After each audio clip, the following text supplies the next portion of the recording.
Welcome again. And here today we are now covering the first pillar on the 6 dimensions of statistical thinking. The first pillar is data production.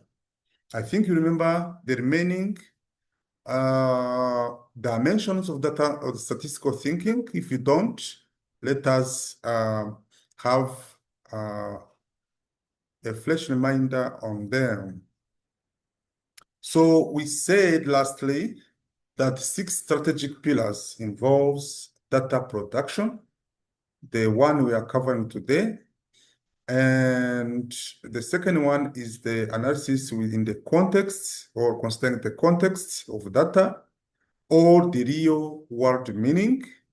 The third one is central tendency, where I explained the typical value, the central value of the data, because the data distribution has one or more typical value.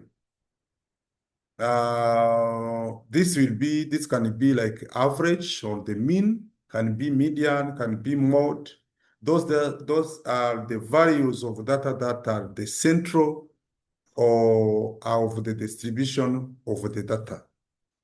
For instance, if you say that this journey takes 4 hours on average, this is the central value I'm talking about. This is the mean. So the fourth pillar is the variation. In simple terms, considering each and every subject of the data distribution, how far the subject is from the central tendency. If the mean, as I said, it was 4 kilometers, you can have some people having this journey for like 6 hours, others having this journey for 2 hours or 3 hours. So this is the variation, we need to just consider them. The fifth pillar is the data warning signs. Those are the signs that can tell us that, hey, pay too much attention.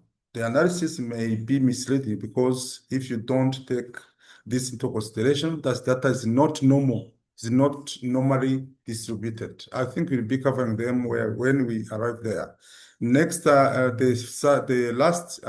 final pillar would be inference. Inference, the way we make those decisions that guide our actions or our strategies. So coming back on data production, let us say that the first thing to begin in the statistical thinking journey is data production. How do we get data? So before we do that, we need to ask who needs to be included in data.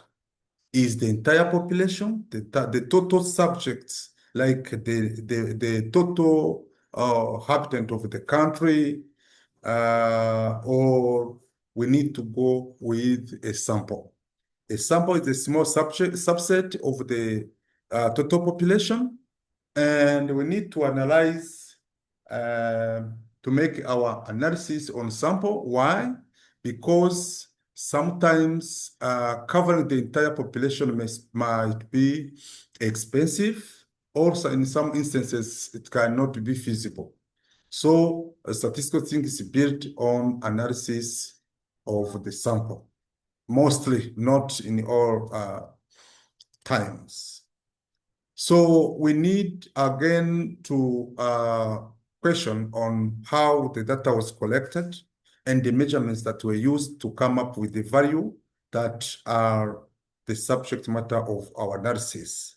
Those values need to have a protocol that is written, the quantification that are reliable, because we otherwise may be facing bias and errors.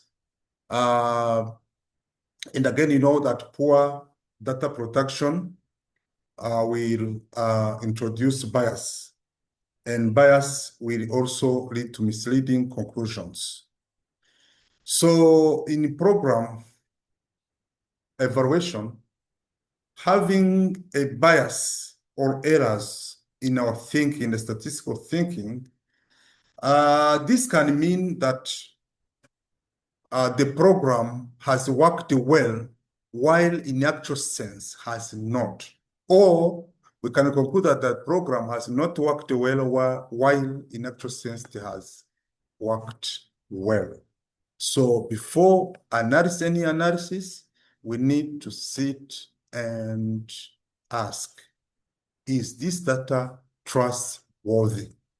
So I will guide you this during the lab, the practice, how we can design, we can come up with the sample, calculate the sample size using Excel or using other tools, but also bearing in mind that not only will be going to have a random sampling, we might also do our judgment, but at least we stay consistent. So this will be covered in our practice or our lab sessions that will happen after we have covered all the 6 pillars of statistical thinking. Stay tuned. Thank you again. See you next time with the second pillar, sorry. Thank you.